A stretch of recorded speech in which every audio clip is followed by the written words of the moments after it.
going to the trade wait a show. second. They're not guaranteeing you opportunity. any sales to any of the franchisees or corporate owned, right? Not guaranteed, but come on.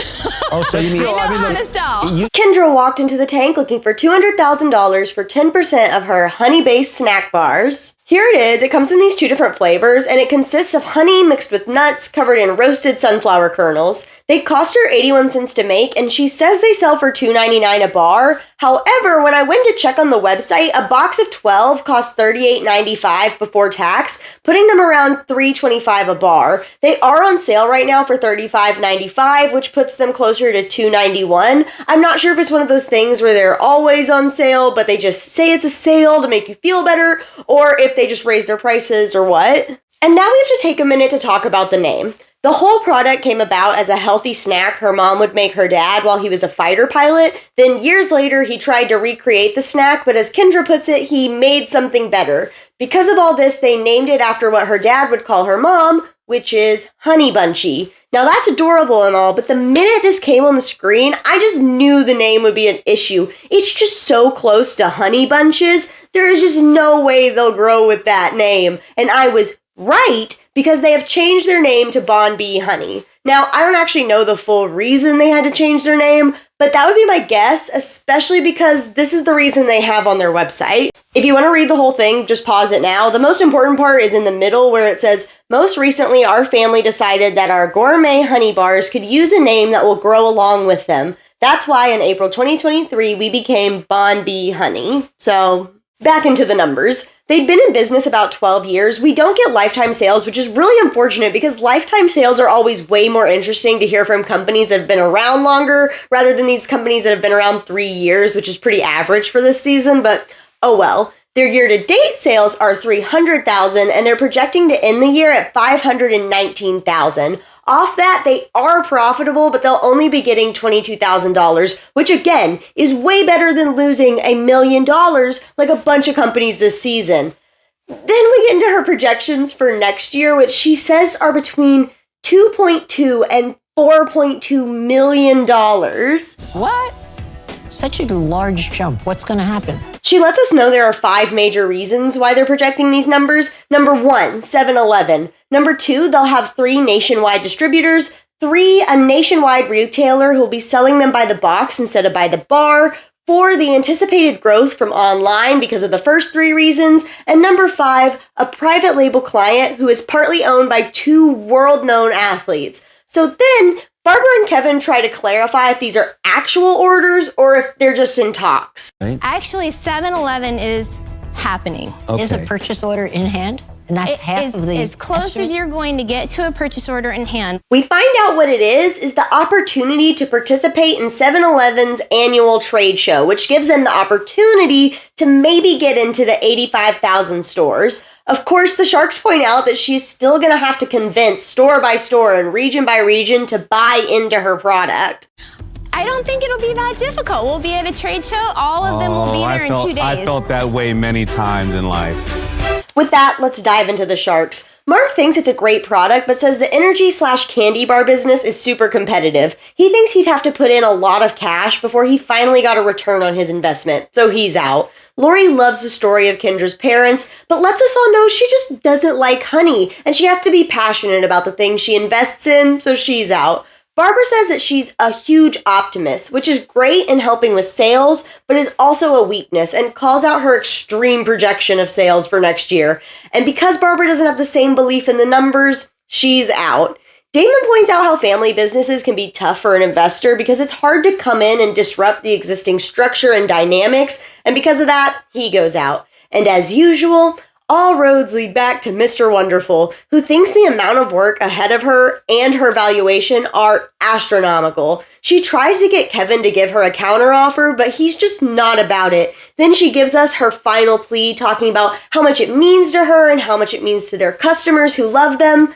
But Kevin isn't persuaded, and he also goes out. So unfortunately, Kendra leaves the tank without a deal. It's very hard to say no.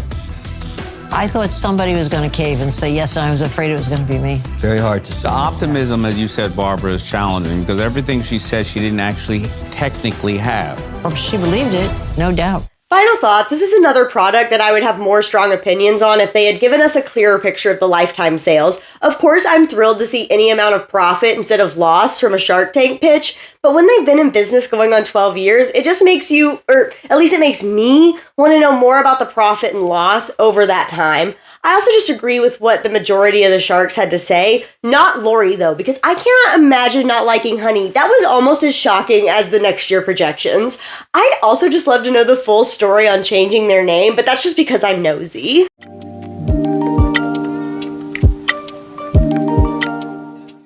We're about to do a collaboration with another brand that does jeans, and they do 3D modeling. So what happens with that is that... Guys, Yep. don't do that. Don't do the collaboration? Charisse and Vicky walked into the tank looking for $250,000 for 5% of their gender-neutral and body-inclusive clothing brand. And yes, I did wear my fun button-up to be on theme with this pitch. Here's some examples of the clothing they have. The only cost breakdown they did was for the button-up and the jeans. The button-ups cost them $9.40 to make and they sell for $60, and the jeans cost them $15 to make and they sell for $99. It seems they've raised their prices though, because the average button-ups now are $72 on their website and jeans are $119. They sell pretty much exclusively online through their website. They started by doing pre-orders for clothes and giving those first people discounts on what the actual sale price would be. That, along with marketing through social media, made a community of fans who love Dapper Boi. Their customer repeats are at 51%. They've been in business 7 years and their lifetime sales are $3.5 million. Unfortunately, though, they are not profitable. Last year, they did $1.2 million, but were negative $313,000. How much cash do you guys have? Maybe $100 today. $100? Yeah. But $100? The Sharks don't understand how they lost so much money with the margins they have. We then find out they had hired a marketing agent to try to expand their brand, and it went horribly wrong. All the Sharks are confused why they would even try hiring a marketing agent, because the way they built their brand was through building community and hype online. Damon especially doesn't understand why they'd be trying to expand outside their community. He sees them as similar to his brand FUBU, which stands for Us, By Us, in case you didn't know. He talks about it's cool if other people adopt it, but it's more important to focus on the core community. He tells them they need to stop worrying about being everything to everybody. But Vicky disagrees with that, saying they don't want to be categorized or put into a box. They want to fit in with everybody. After that, the Sharks are ready to make their decisions. Damon really wants to find a way to help them, so he says he'll mentor them, but as far as investing in the business, he's out. Lori says she's never really invested in jeans or clothing and doesn't see how she can add value, so she goes out. Honestly, I can't remember if she's right or not, and this is something I want to check up on because I feel like she has invested in something clothing before, but I could be wrong. Barbara respects their mission and sees the need for it, but thinks there's a cash problem that's even bigger than the investment can help with, so she's out. Mark thinks they have a fundamental problem of not knowing what business they're in. He tells them that the clothes are secondary and that the real key is keeping the community together. Since he doesn't see their visions for the business being aligned, he's out. Lastly, as always, we have Kevin, who says that with where they're at in the business, being at such a low point, it's not very desirable for an investor, and because of that, he's out, which means, unfortunately, they leave the tank without a deal. Let me give you this. yes. This is my number. Awesome. Good luck. Thank you very much. Thank you. Final thoughts. I do agree with Damon on everything he had to say about building within your community to help build up the brand. I just think that's the best way to grow. This is definitely a hard one to invest in because of the financials, but I do agree that what they're doing is important. I know they aren't the only ones doing it, but it's an important space and it'll be interesting to watch it hopefully flourish and grow over the next coming years. Especially as somebody who's gender not caring, I'm loving seeing more companies like this. Also, they have gained an investor since the show, and I think that's really awesome for them, and I wish them nothing but the best. I also definitely have my eye on this jacket in particular. I really like it, and I need some joggers too, so if that happens, I'll be back with a review.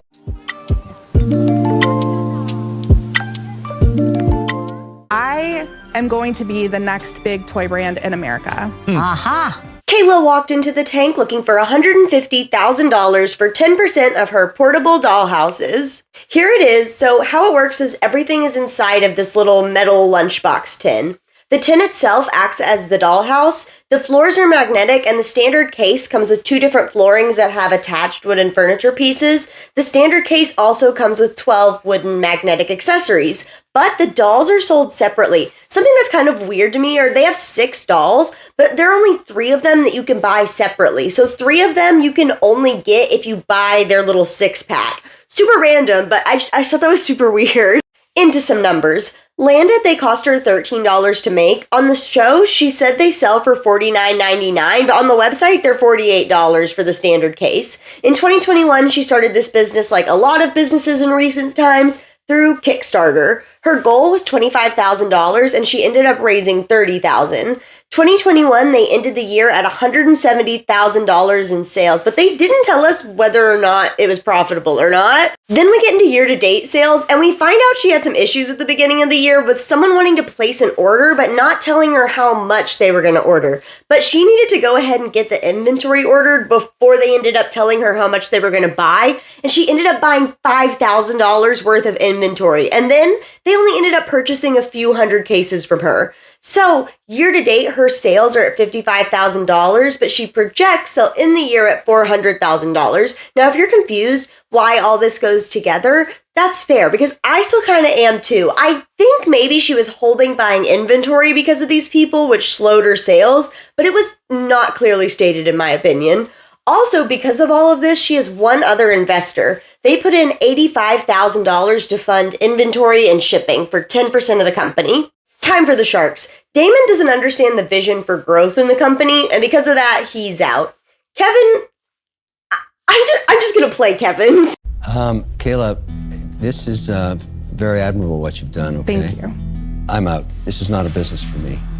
Lori is impressed, but she says she looks for the 3 P's when investing. Those are passion, perseverance, and product. Unfortunately, she has the first 2, but the product just isn't right for Lori and she goes out. Lori has found so many different ways to say, I don't like your product during this season. And honestly, I love that for her. Our QVC queen is always keeping us on our toes. Mark thinks that she's in a great position and that she's just trying to grow too fast too soon. He doesn't think she needs an investor. She just needs to keep doing what she's doing. So he's out.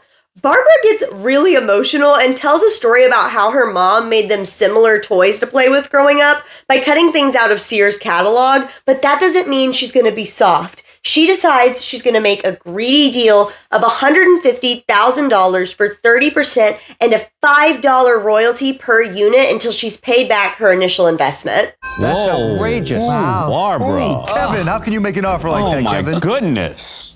Kayla tries countering for either going down to 20% or staying at the 30% and upping the cash to $200,000. Barbara says for 30%, she'll do $150,000 and a $100,000 line of credit. Kayla reminds Barbara about how she's already given another investor 10%, which Barbara had apparently completely forgotten about. So she says she'll bring the equity down to 20%, but wants to up the royalty to $7. And they end up making a deal for $150,000 for 20% with a $7 royalty until Barbara has paid back her investment. Whew, it's a mouthful. Final thoughts. I think it's cute, but I don't really think it solves the main issue she came in talking about, which was kids' toys being all over the house. I mean, it does help with this one toy that it's all together, but kids are still going to want Legos. That's just what it is. I also kind of think that the buying options are weird for the dolls and the fact that no dolls come with the basic pack. Overall, I think it's a cute idea, but I'm just kind of meh. I'd probably have a stronger opinion on it if I knew if they were profitable or not. I really don't know about this one, but I'd love to hear from some parents on what they think about this.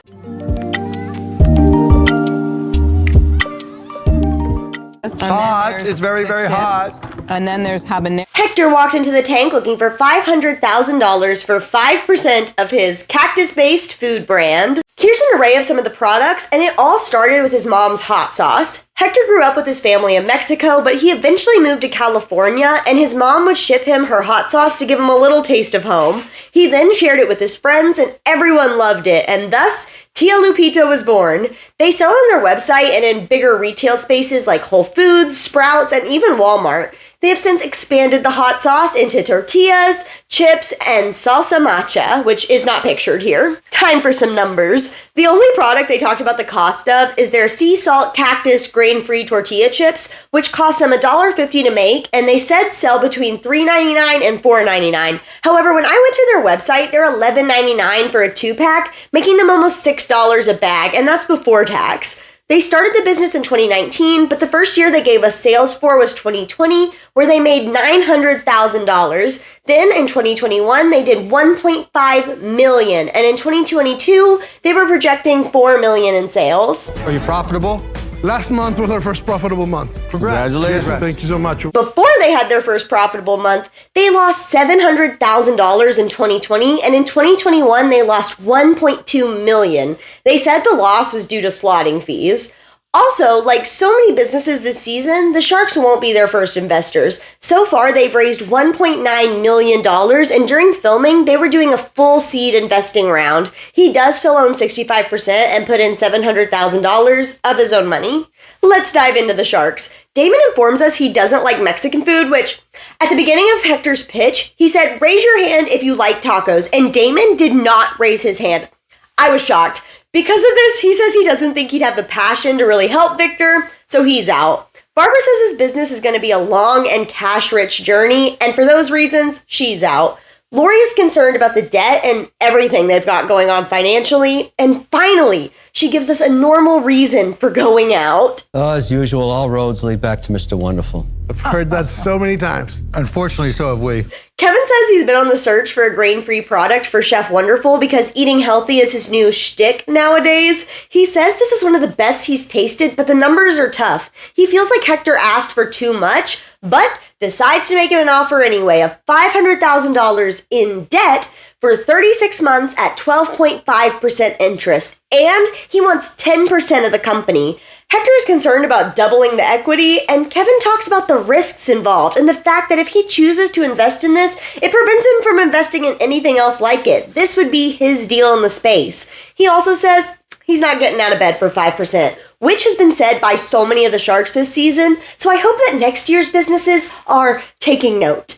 You don't have to do this deal, but it's the only one I'm going to do, Hector. Bet you get a better deal elsewhere, Hector, speaking on your behalf. That's a rich deal. Well, you didn't make him an offer, Barbara. I was honest about that right up front. I'm just Barbara's saying right. You wanted it's an offer on expensive Shark deal. Tank, you Barbara's just got right. one. You may not like it, but that's why they call it the Shark Tank. You can counter. Hector is still concerned about the 10% versus 5% he came in offering, to which Kevin says his main concern is about his shares getting diluted down. He thinks they're going to have to raise quite a bit of money, and in that process, his shares will dilute.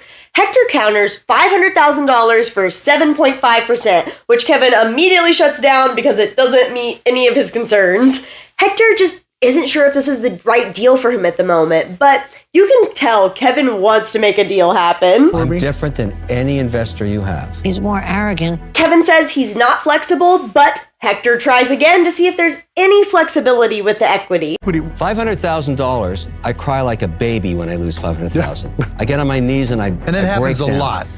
Lori points out that since it's a loan, why not ask for $750,000? And Barbara says, why not ask for $1 million? You can ask for anything you want. The answer is no. Kevin says, and this is almost a direct quote, that with great deals, both sides feel pain. He says Hector's pain is from losing the 10% that doesn't have any value yet, and he's feeling pain from the $500,000 he's putting at risk. Kevin, it's a loan. How's it a risk? Yeah. Kevin again brings up being worried that his shares will get diluted, and once again, Advice Queen Lori comes in handy and asks Kevin, why don't you just make the shares non-dilutable? Kevin loves it, and so does Hector, and they end up making a deal of $500,000 as a line of credit in exchange for 5% equity that is non-dilutable. The deals this episode have been so particular. Final thoughts, I just can't imagine taking on all that debt, especially after having your first month of profitability. That would just make me feel so overwhelmed. On the other hand, I also feel like I'd be super nervous investing in a company like this that seems to be constantly raising, but hasn't had consistent profitability. It's also a little on the high dollar side, but I feel like it's in line with other gourmet foods that are similar to this. And like I've said a lot this season, especially about the food items, I really want to try it, especially the salsa matcha. I may even have a few Shark Tank food review videos coming up in the near future, so